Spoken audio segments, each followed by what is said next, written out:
Welcome to At the Table, where we are connecting entrepreneurs, discovering missions, and building communities with purpose, body, soul, mind, and business with Charlie and Heather with Free Time Solutions. Hello and welcome to the table. I'm Charlie. We are getting into some really good books for our weekly reading right now. The Mastery of Love by Don Miguel Ruiz and Career Self-Care by Minda Zetlin. We're about a little over halfway through these books, about 2/3. And they were just chugging right along. This week we are on chapter 11 of each book, and I can't wait to get started with you. Let's do this. The Mastery of Love by Don Miguel Ruiz, chapter 11, Healing the Emotional Body. Let's imagine again that we have a skin disease with wounds that are infected. When we want to heal the skin and we go to a doctor, the doctor is going to use a scalpel to open the wounds. Then the doctor is going to clean the wounds, apply medicine, and keep the wounds clean until they heal and no longer hurt us. To heal the emotional body, we are going to do the same thing. We need to open the wounds and clean the wounds, use some medicine, and keep the wounds clean until they heal. How are we going to open the wounds? We are going to use the truth as a scalpel to open the wounds. 2,000 years ago, one of the greatest masters told us, "And you will know the truth, and the truth will set you free." The truth is like a scalpel because it is painful to open our wounds and uncover all the lies. The wounds in our emotional body are covered by the denial system, the system of lives we have created to protect the wounds. When we look at our wounds with eyes of truth, we can finally heal these wounds. You begin by practicing the truth with yourself. When you are truthful with yourself, you start to see everything as it is. It is not the way you want to see it. Let's use an example that is emotionally charged: rape. Let's say that someone raped you 10 years ago, and it is true that you were raped. Right now, it is no longer true. It was a dream, and in that dream, someone abused you with violence. You didn't look for that. It was nothing personal.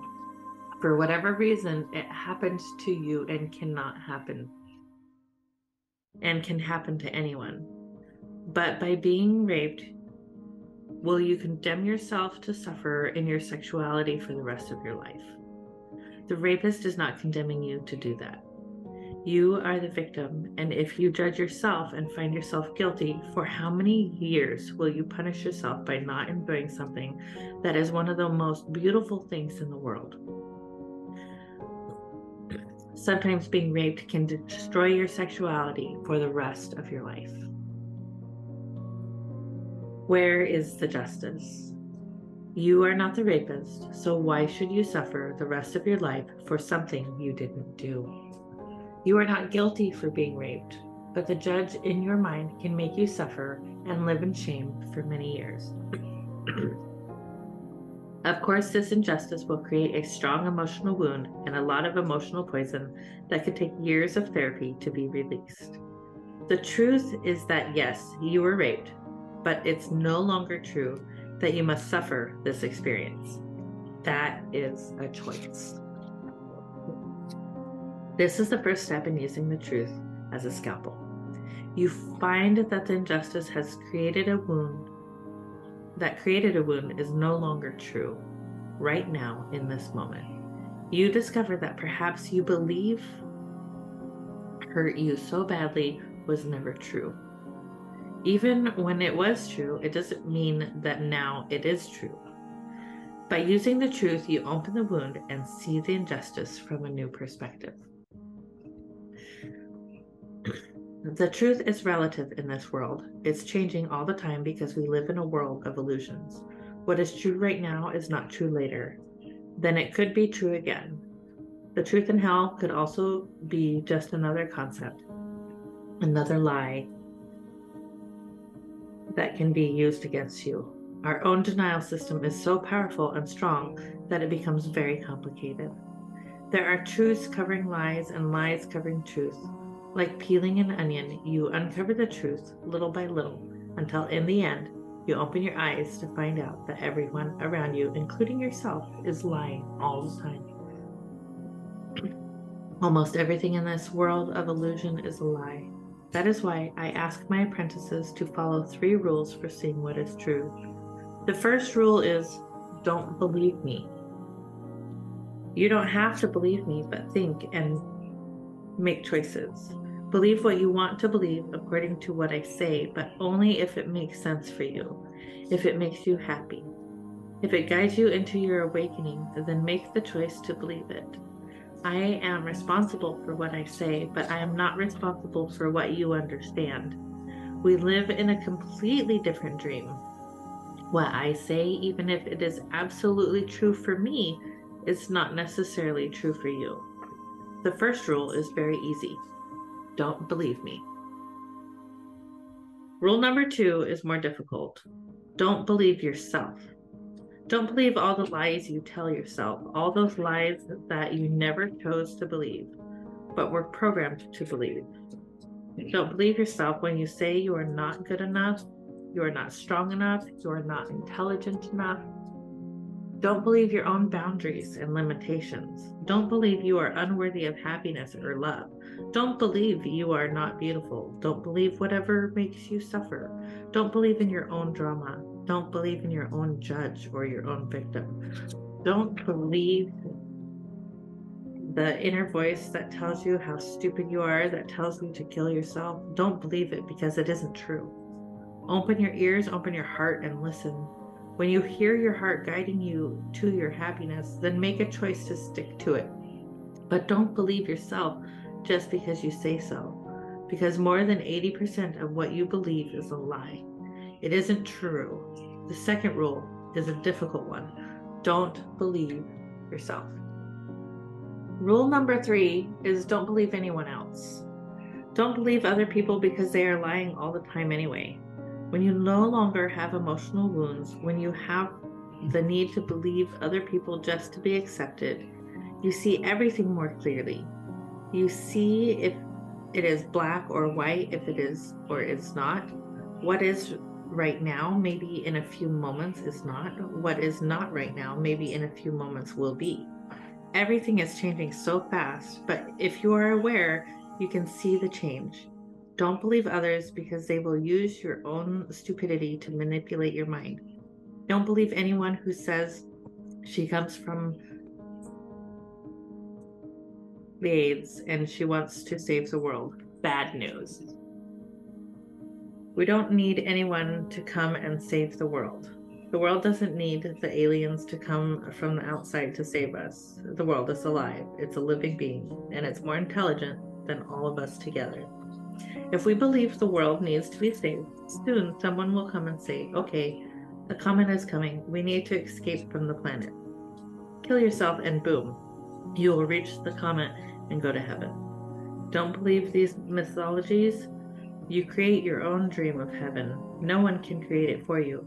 Nothing but common sense will guide you to your own happiness, your own creation. Rule number 3 is difficult because we have the need to believe other people. Don't believe them. Don't believe me, don't believe yourself, and don't believe anyone else. By not believing, whatever is untrue will disappear like smoke in the world of illusion. Everything is what it is. You don't need to justify what is true. You don't need to explain it. What is true doesn't need anyone's support.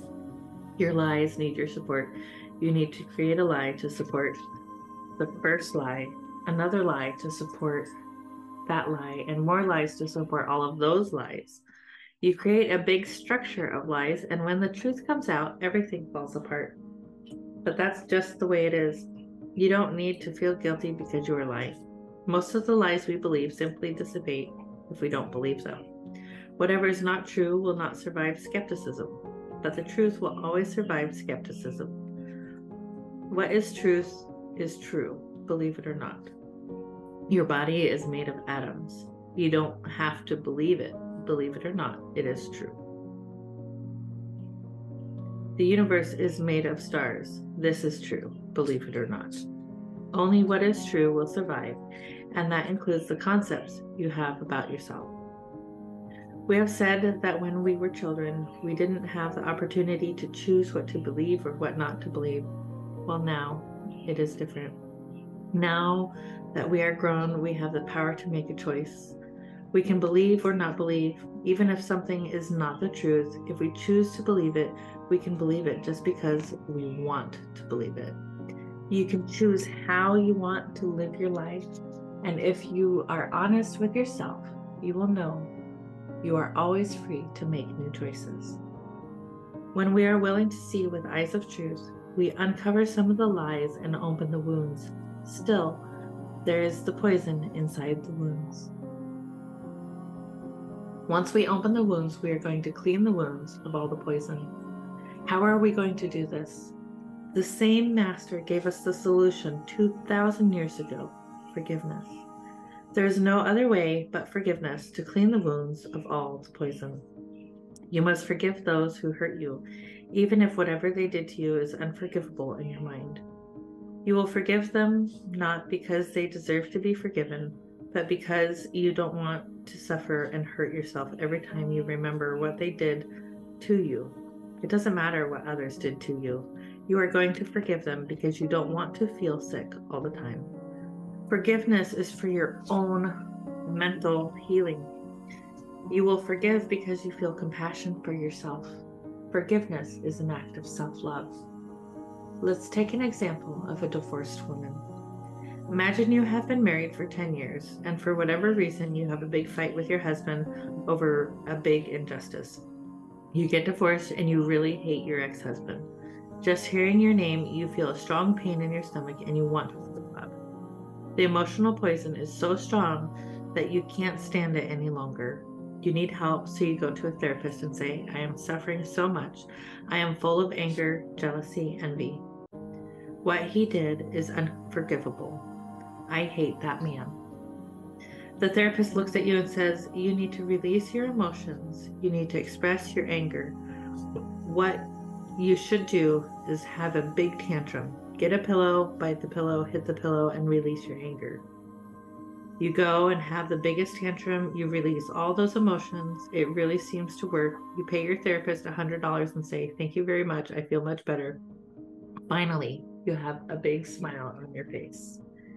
You walk out of the therapist's office and guess who is driving through town? As soon as you see your ex-husband, the same anger comes up, but even worse. You have to run to the therapist again and pay another $100 for another tantrum. Releasing your emotions in this way is only a temporary solution. It may release some poison and make you feel better for a while, but it does not heal the wound. The only way to heal your wounds is through forgiveness. You have to forgive your ex-husband for the injustice.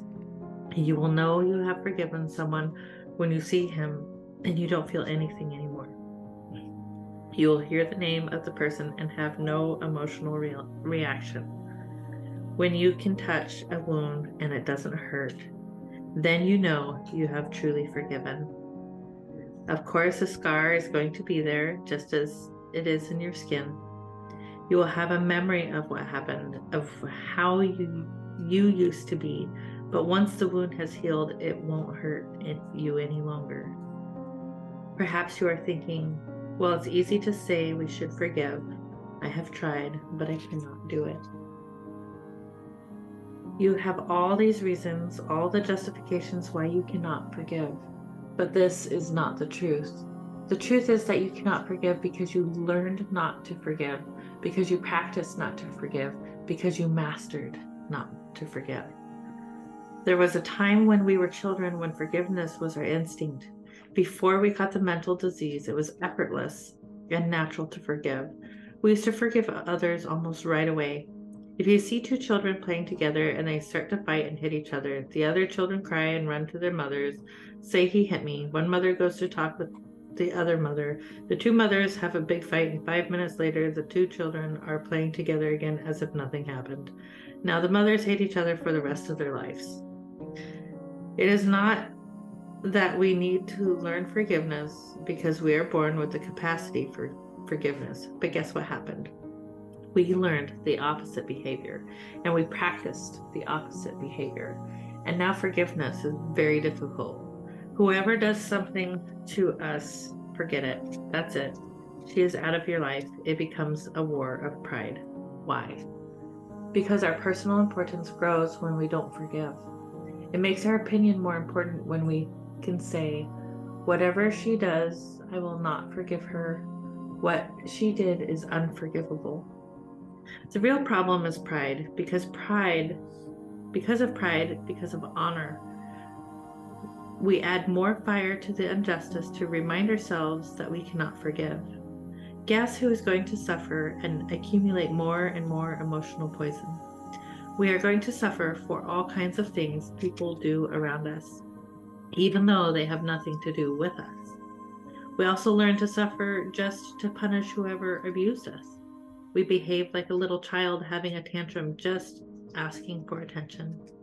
I'm hurting myself just to say, look at what I'm doing because of you. It's a big joke, but that's exactly what we do. What we really want to say is, God, forgive me.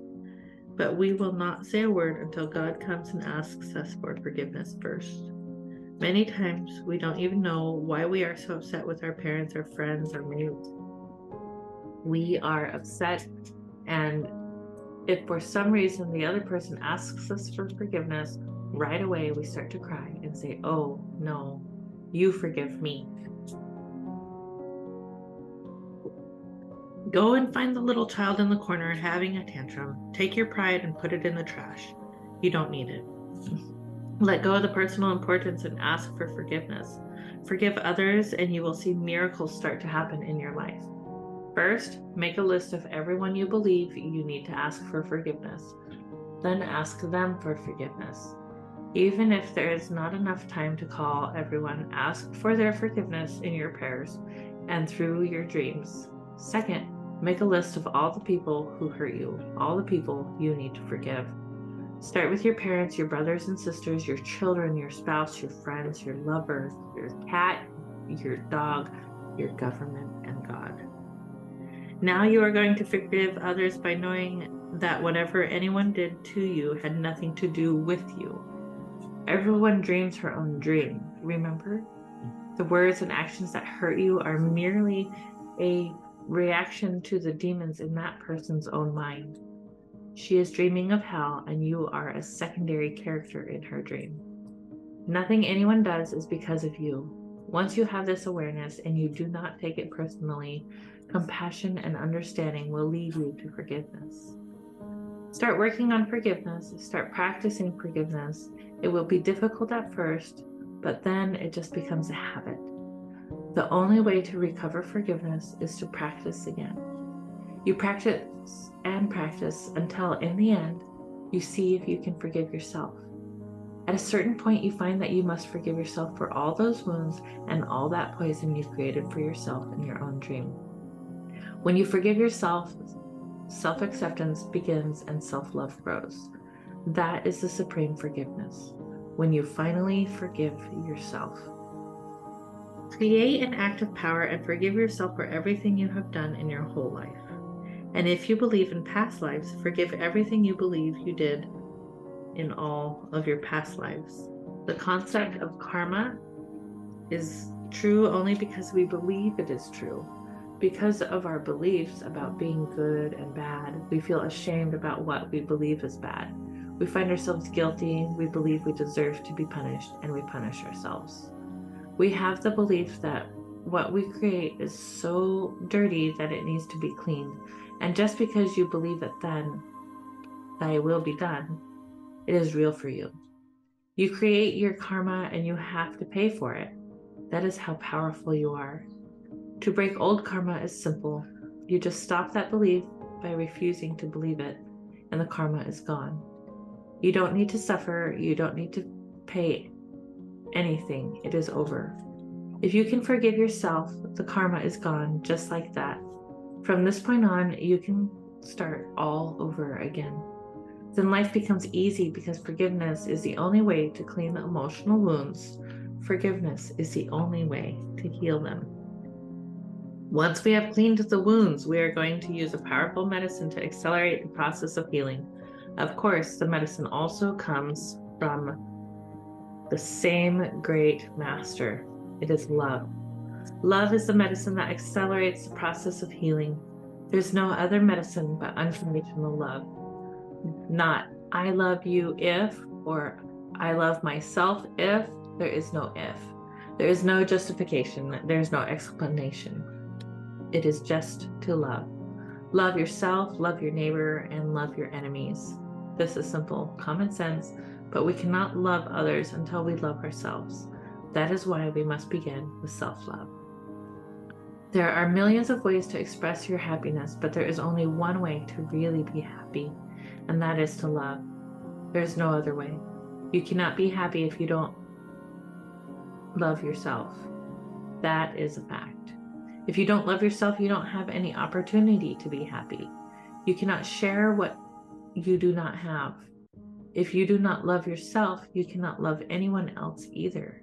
But if you can have a need for love, and if there's someone who needs you, that's what humans call love. That is not love. That is possessiveness. That is selfishness. That is control with no respect. Don't lie to yourself. That is not love. Love is coming out of you. Love coming out of you is the only way to be happy. Unconditional love for yourself. Complete surrender to that love for yourself. You no longer resist life. You no longer reject yourself. You no longer carry all that blame and guilt. You just accept who you are and accept everyone else the way he or she is. You have the right to love, to smile, to be happy, to share your love, and to not be afraid to receive it also.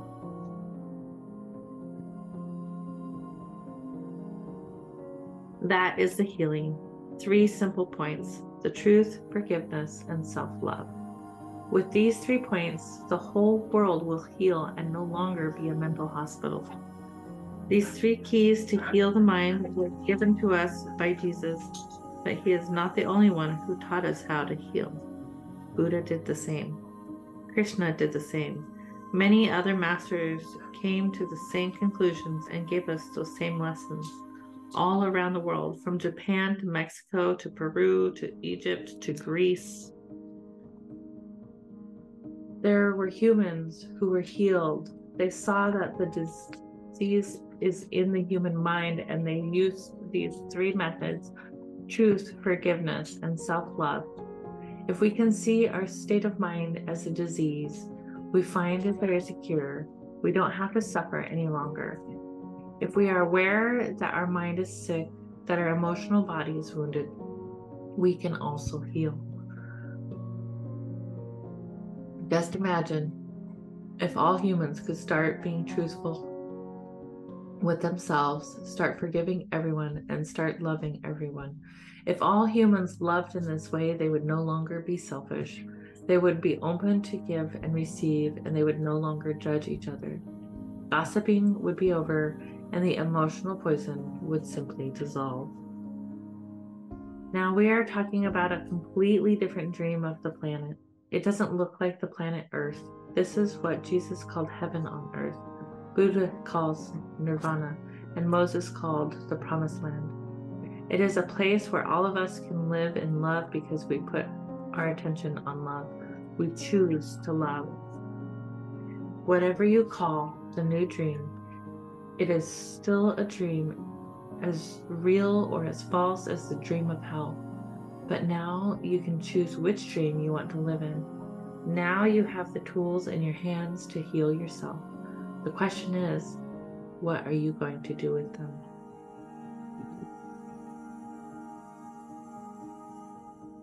Career Self-Care by Minda Zetlin. Chapter 11. How to reach your biggest goals. In the late 1980s, in the small town of Saugerties, New York, my husband Bill had a 13-year-old guitar student named Jimmy who loved comedy. Before each lesson, Jimmy would insist that he had to tell Bill a joke, and Bill had to tell him one. Jimmy already knew what he wanted to do when he grew up. He wanted to be on Saturday Night Live, and he was absolutely certain he'd get there someday. You've probably guessed the rest of the story. Jimmy's last name was Fallon, and he did indeed grow up to be an SNL cast member. He stayed there for 6 years before moving on to host Late Night and then The Tonight Show. Fallon is a poster child for setting an impossible goal and then single-mindedly sticking with it until you get there. With 1 semester to go, he dropped out of college to move to LA and start a comedy and acting career. That put him 3,000 miles away from New York's Rockefeller Plaza, where SNL was shot every week, but it gave him the chance to perform at the Improv and take comedy classes with a comedy troupe called The Groundlings. He got an audition for SNL, but wasn't cast. Still, he was so focused on his goals that when he landed a role in a network television pilot, he insisted on a clause that would release him from his contract if SNL ever hired him. The producers only agreed, reports say, because it seemed so improbable. By the time Fallon got a second SNL audition 2 years after his first, he was truly ready.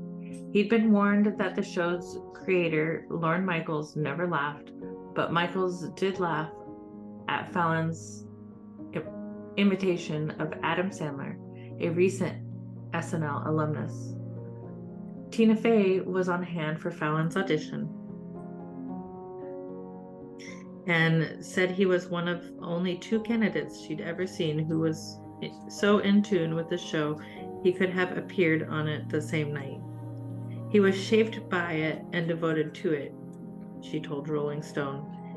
In his look, even he has weirdly a little kind of Mike Myers in him and a little Dana Carvey, like he was built in a lab to succeed on SNL. Will it happen if you want it badly enough? Right here is where some people might tell you that if you just dream big enough, if you're determined enough, if you're willing to work hard enough, your wildest dreams will definitely come true. I'm not going to say that because it isn't necessarily so. Yes, there are times when a singular fixation on a seemingly out of reach goal will get you exactly where you want to go, as it did for 13-year-old Jimmy Fallon. But there are other times when it won't. My old friend and former Inc.com colleague, Kevin Dom, really wanted to write a New York Times bestseller. As every author knows, there are hundreds of bestseller lists out there, but the Times list is the one that counts. Dom is a marketing consultant and expert, and he figured there'd be no better way to prove just how good he was than to publish a book about marketing and have it land on the venerated Times bestseller list. He was really, really determined to get there. He was so determined, in fact, that he had the phrase New York Times bestseller in a font that resembled the Times Gothic font tattooed on his chest in reverse so he could read it every morning in the mirror. Dom did sell his book, Roar, get heard in the sales and marketing jungle to the big publisher, and it became an Amazon bestseller in its category, but it was competing with books that had much bigger marketing budgets. Despite his best efforts, it never cracked the Times bestseller list. James Clear, who wrote the bestseller Atomic Habits, was a high school baseball star who should have had a bright future as a pro. Then one day, as a teammate was swinging a bat, it slipped out of his hands at exactly the wrong moment. The bat connected with Clear's head, fracturing his skull, crushing his eye socket, and causing brain injuries that nearly killed him. Doctors kept Clear in an induced coma to stop the series of seizures, and when he finally woke up, his motor skills were badly reduced. It took many months of work before he could step onto a baseball diamond again, something I doubt I'd have the courage to do considering what happened the last time. In college, while his friends were partying, he spent his time on his studies and on his health. He went to bed early every night. The hard work paid off when he made his college team and eventually the ESPN academic All-American team. But no matter how big he dreamed and how hard he worked, Clear never became a pro baseball player. He's okay with that. He wrote, "Looking back on those years, I believe I accomplished something just as rare. I fulfilled my potential." He's not bitter that his potential might have been different if not for that accident. He went on to be phenomenally successful in a completely different way as an author and speaker.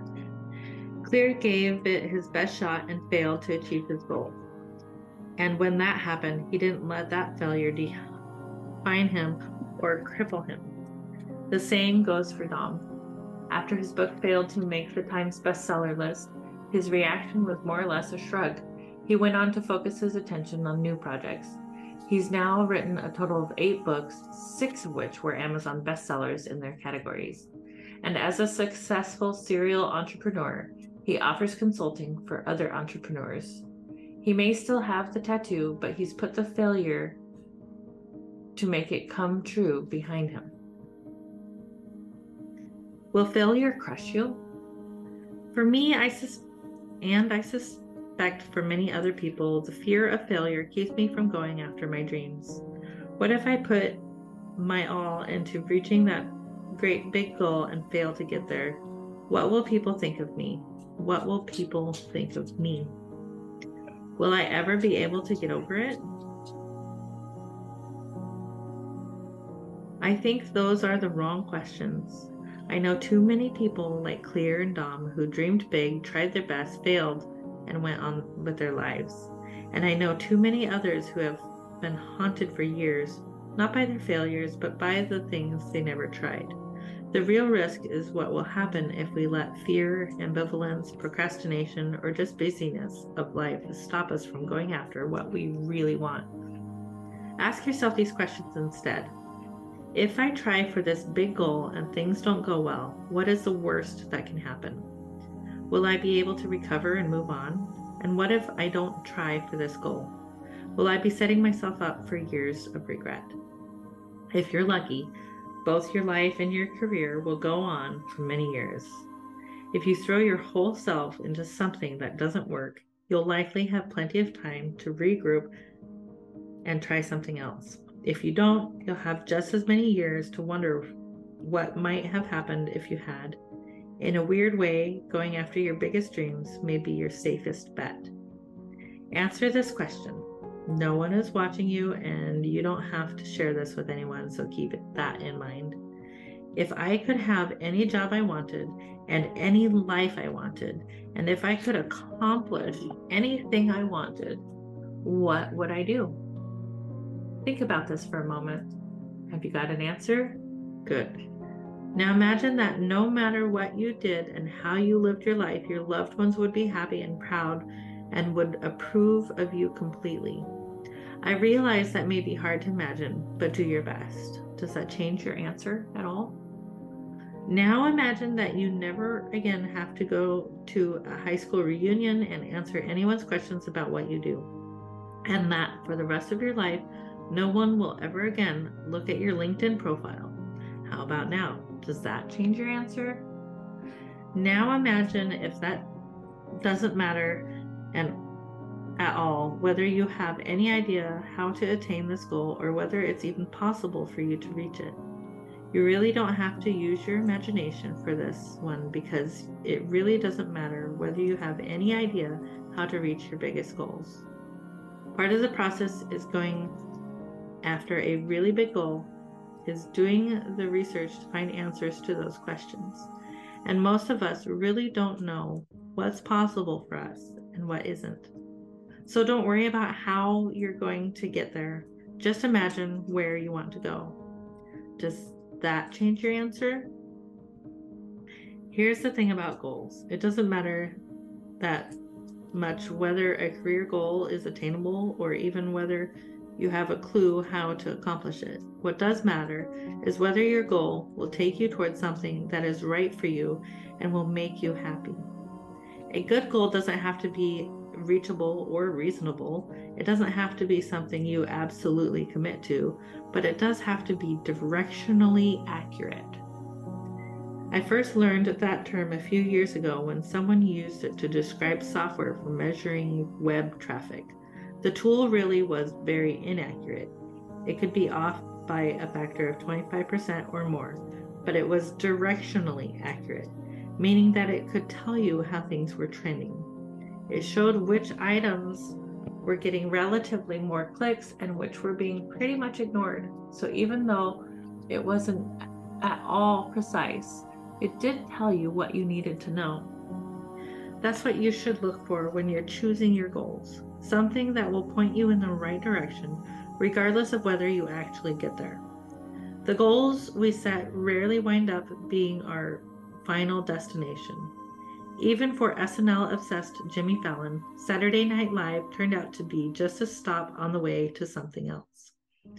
When you set out to reach a seemingly impossible goal, one of three things will happen. As you learn more about it, you may find there's a different goal that you like better, and you'll change your aspiration to something else. Or you may fail, but along the way, you'll learn a lot about the goal you were trying to reach and about yourself too. So you will wind up with a lot more knowledge than before you started. Or you may surprise yourself and reach your impossible goal.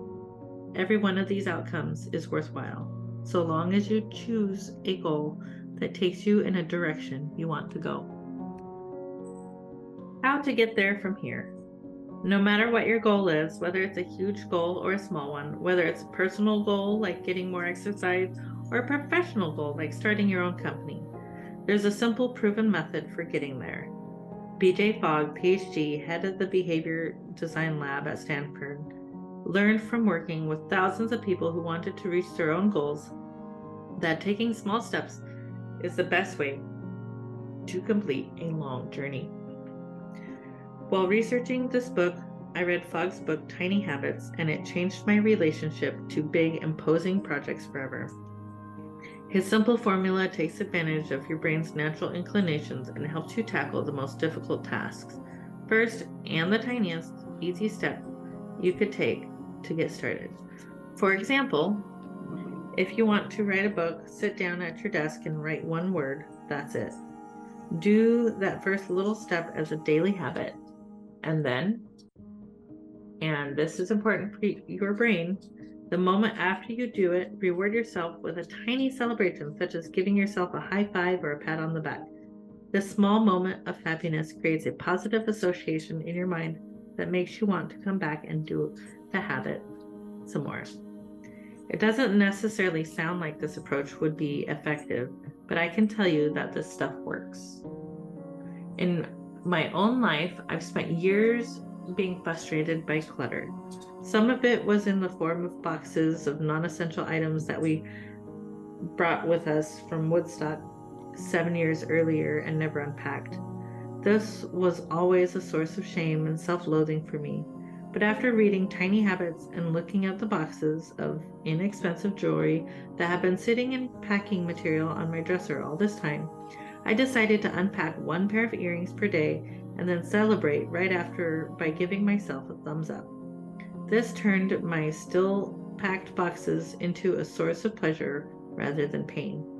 And the habit stuck. Within a few weeks, I completely unpacked all my jewelry, a job I hadn't managed to tackle in 7 years. I've used the baby step method for bigger things too, from writing pitches for important projects to straightening out our family finances. A mammoth job that had me terrified yet turned out to be quite doable once I started baby stepping my way into it. If you try it, I guarantee it will work for you too. Here's how to get started. Choose your first baby step. If you're a couch potato and you want to run a marathon, a lot of running experts will tell you to start by walking for 5 minutes and then running for 1 minute every day, or some such program. Fogg would say to start by putting on your running shoes and tying the laces every day. Once you've done that, you can also go for a walk for 5 minutes and then run for 1 minute if you want to, but that's purely extra credit. This is what I mean by a baby step. It doesn't matter how huge, ambitious, or even apparently out of reach your ultimate goal is. Start with a teeny tiny little step. Make it something you control. Your first baby step and every subsequent step must be something that is within your control. If you're job hunting, your baby step cannot be to go on one job interview, unless it's a practice interview that you set up with a friend or a coach. You're not in control of when or whether a potential employer will invite you to an interview. You may think that if you apply for a large enough number of jobs, you'll inevitably get an interview, and you'd probably be right about that. But your baby step or steps should be, for example, to apply for one job every day for 10 days. Once you've fulfilled that step, good for you. You can decide to apply for 10 more if you want, and then another 10 after that. By the time you've applied for 30 or 40 jobs, one of two things will have happened. You'll have had one, more likely many job interviews, and very probably some job offers, or else you'll have found out that you need to change something about the approach you're taking. At a minimum, you'll have learned something valuable that you didn't know before. Write it down and commit. Once you've chosen your baby step, write it down. If you're using a powerful journal, see Chapter 4, that's a great place to write down your baby step. It's where I always write mine. But you could also write it on a piece of paper that you post someplace where you'll see it every day. Or you could write it on your calendar. That's what my coach, Wendy Kaplan, recommends, because every baby step you take should have a deadline. Make sure to pick a date that is realistic for you, keeping in mind how busy you are and how unexpected tasks tend to crowd into your schedule. You can help yourself make progress toward your goal and perhaps make it more fun if you find yourself an accountability partner or partners and tell them about your baby steps and when you plan to complete them. Your accountability partner can be someone with similar goals so that you can keep track of each other's honest about working toward them.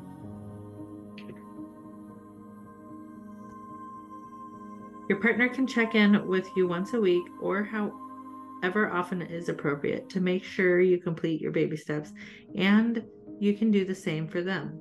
Or you can set up a regular meeting or phone call in which you update each other on the progress each of you has made toward your overall goals. Troubleshoot as necessary. What if your deadline or check-in has gone by and you haven't completed your baby step? First of all, go easy on yourself. If you're like most people, your schedule is constantly overloaded and items are always dropping off your to-do list. If you've missed the deadline once or twice, that's only natural.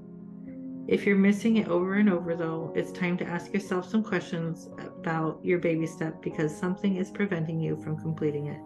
Maybe you're feeling overwhelmed or intimidated. If so, it could be that your tiny baby step isn't quite tiny enough. Channel your inner BJ Fogg and break it down to something even tinier. Maybe filling out a whole job application is too much. Maybe your step should be simply to open the web page with the application on it. Another possibility is that your baby step is frightening because it's a step toward your goal. Reaching a goal or even moving a small distance toward a goal means change, and change can be scary, even if it's change you want. Again, don't beat yourself up. You're just taking one tiny step here, and you can always stop after that. If you have an accountability partner, consider talking to them about what you're feeling. Go slow. Acknowledge your baby step.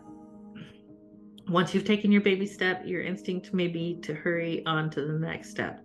I can just see you with your running shoes laced up, raring to head out the door for your first run. That's fine, but before you take or even consider the next step, there's something very important you must do first. Celebrate it and acknowledge the step you've already taken. It's important because every time you give yourself a reward, large or small, for taking a step of any size, you're sending a message to your unconscious mind that will make it easier the next time your brain appreciates rewards. Your self-reward can be something really simple, like giving yourself a pat on the back. I do this literally. Even if I've taken a baby step and I need to acknowledge myself, I will reach behind me and give myself a pat. You could give yourself a small treat, eat that piece of chocolate you've been saving, or let yourself take an hour or two to watch your favorite show. Or your reward can take some other form. The important thing is that you do something concrete to tell yourself you've done a good job. One thing I always do, and that I highly recommend, is to write down your day's accomplishments at the end of the day. Writing down your accomplishments, even if it was just tying your shoes, is a great way to make them concrete in your mind. The ideal time to do this is right before you go to sleep, so that you end the day on a positive note and fall asleep with a reminder of what you did right the day uppermost in your mind. Don't write down what you're frustrated or disappointed about. You can do that in your daytime journal writing, and don't do the stupid thing I've sometimes done and write something like, today I went out and walked 1.5 miles, but it wasn't the 3 miles I'd been planning. Acknowledge what you've done for the accomplishment that it is. Maybe you'll do more tomorrow. Tonight, right before bed, I'm going to write this. Today I finished writing chapter 11, and I'll probably pat myself on the back. Exercises to try.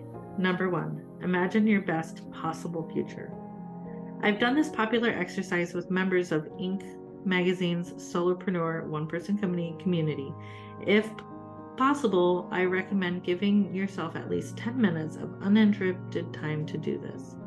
Imagine yourself 5 years from now. During those 5 years, everything in your life and work has gone as well as you could have hoped. You reached your goals and are on a schedule to meet them. Most of what you wanted has come true. Decorate and furnish this future fantasy. Where do you live and with whom, if anyone? Where do you work and what is your job? How do you spend your free time? What's your biggest priority? What's your greatest source of pride? Write a description of your future life and future self, as detailed as you can make it. What would you have to change, and what would you have to do for that future to become reality? Now roll back the future to 2 years from now. What will have to happen, and what will you need to do to be on track for that future you just imagined? Roll back some more and think about this time next year. What will you need to do between now and then to be on your way to that 5-year destination? What about this month, this week? Now pick one thing, a tiny baby step that you can do right away to get just a little closer to that future. Whatever it is, write it down and commit, including a date by which you'll get it done. Once it's done, you can pick your next tiny baby step. 2, ask yourself why. Have you ever gotten into one of those endless conversations with a small child where you say something and the child asks why? So you explain and the child asks why again. So then you explain your explanation and so on until you give up and say something like, because that's just the way it is. For this exercise, access your inner 4-year-old. For every important goal that you have, ask yourself why. Write down your answer, and whatever your answer is, keep asking why. Continue deconstructing this way until you've boiled your most important desires down to their very essence. Now look at what you've written. See if there are lessons you can learn from it. You may discover some alternate goals, or you may decide to rethink the approach you've been taking. Here's an example. I've been using an app recently to try to eat healthier and lose some weight. It never occurred to me to wonder why I might want to lose weight. Doesn't everyone? But the app asked that question, so I had to come up with an answer. If I'm honest with myself, one big reason is that my husband has lost a lot of weight recently, so I'm feeling some peer pressure. But I didn't want to write that down. What I did write was that I wanted to take a longer and more difficult hikes. There's a problem with that answer, which is that I haven't been doing much hiking, and it has nothing to do with my weight. I haven't found a really well-matched hiking companion, and hiking on my own can seem a little lonely. Losing weight is fine, but that by itself is not going to upgrade my hiking capabilities. If I want to do longer, more challenging hikes, I need to work at finding a good hiking partner, commit to some solo hikes, or both. I'm not sure what the answer is to this, but I do know that without asking why, I wouldn't have known to look for one. Thank you for joining us for this week's weekly reading. I'm Charlie. Don't forget to join us for Mindset Monday, and we'll see you next time. Namaste. As entrepreneurs, we have a unique opportunity to make a positive impact in the world around us. In a time when the world is shifting towards supporting local businesses and embracing community-driven initiatives, it becomes even more important for us to give where our heart leads us. At the table, we believe in the power of giving back, and that's why we have our cause of the quarter. This quarter, we are proud to support Perfect Pals, a local organization dedicated to rescuing and providing care for stray cats in our community. By supporting local causes like Perfect Pals, we not only make a difference in the lives of those in need, but we also contribute to the growth and well-being of our local community. We believe in small acts of kindness, and they can create a ripple effect of positivity, inspiring others to do the same. As we shift our focus solely from supporting large corporations to championing local businesses and giving back, we not only strengthen our community, but we also foster a sense of connection and unity. Together, we can create a thriving ecosystem where everyone can flourish. So let's follow our hearts and give where it truly matters.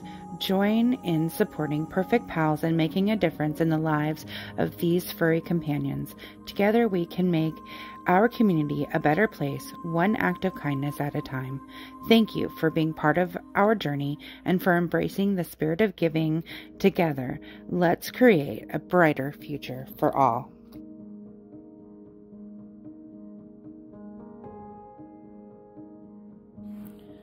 Are you tired of juggling endless tasks, struggling to find time for what truly matters?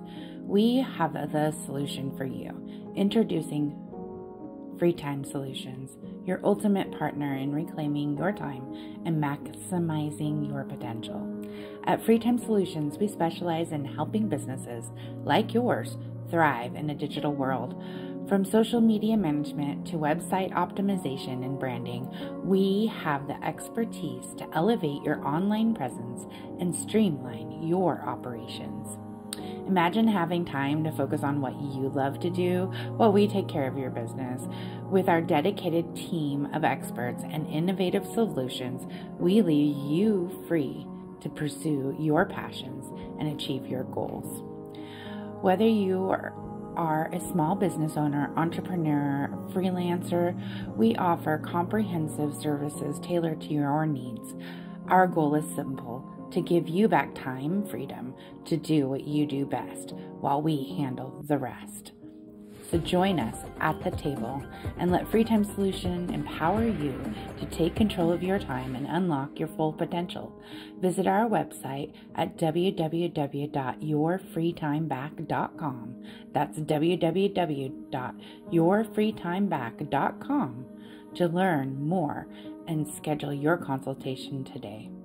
Free Time Solutions, your partner in success.